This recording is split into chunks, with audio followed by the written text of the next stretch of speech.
फार पूर्वी एक राजा राज्य करत असे. राजाच्या वाड्याजवळ भाजीची बाग होती.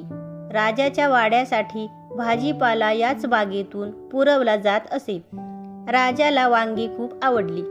त्याला त्याच्या बागेत वांग्याची नवीन जात मिळाली. जेव्हा वांग्याची कापणी आली तेव्हा राजाने वांग्याचं भरीत आणि बाटी जेवणाचे आयोजन करण्याचा विचार केला, ज्यामध्ये राजवाड्यातील सर्व मंत्री, सैनिक आणि कर्मचारी उपस्थित राहतील. स्वयंपाकी वांग्याचं भरीत आणि बाटी मोठ्या काळजीने तयार करतात. जेवण अतिशय चविष्ट होते.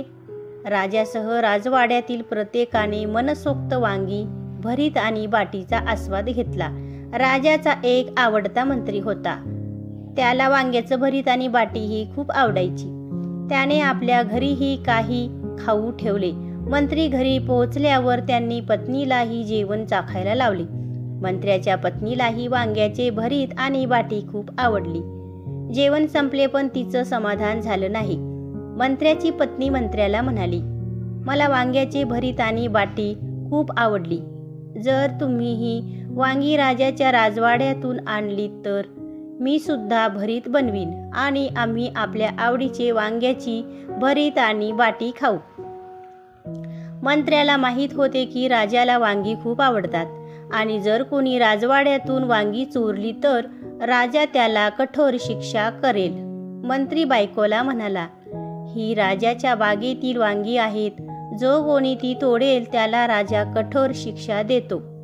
पण मंत्र्याच्या बायकोला वांग्याची भरीत आणि बाटी इतकी आवडली की ती मंत्र्याचे काहीही ऐकायला तयार नव्हती.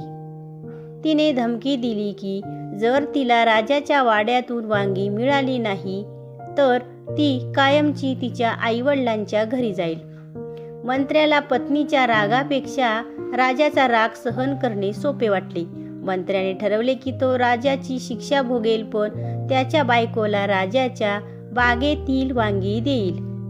दुसऱ्या दिवशी पहाटेच मंत्री राजाच्या महालात पोहोचले आणि बागेची पाहणी केली.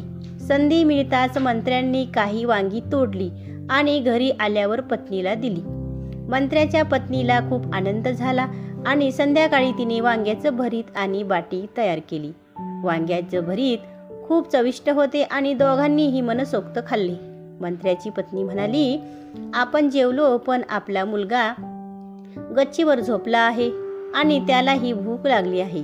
त्याला चविष्ट वांग्याचं भरीत त्यालाही खायला मिळेल. मंत्री म्हणाले, आपण आपल्या मुलाला वांग्याचे भरीत खाऊ घातल्यास ही बातमी राजापर्यंत पोहोचेल, कारण आपला मुलगा कधीही खोटे बोलत नाही आणि तो सर्व सत्य सांगेल. मंत्र्याने वारंवार विनंती करूनही त्यांच्या पत्नीने ते मान्य केले नाही. मंत्र्याने गच्चीवर पाणी नेले आणि पाऊस पडत असल्यासारखे ते आपल्या मुलावर ओतले. मंत्र्याने आपल्या मुलाला उठवले आणि म्हणाले, बेटा खूप पाऊस पडत आहे, आत ये. मंत्र्याने आपल्या मुलासह खाली जाऊन कपडे बदलले आणि त्याला वांग्याचे भरीत आणि बाटी खाऊ घातली.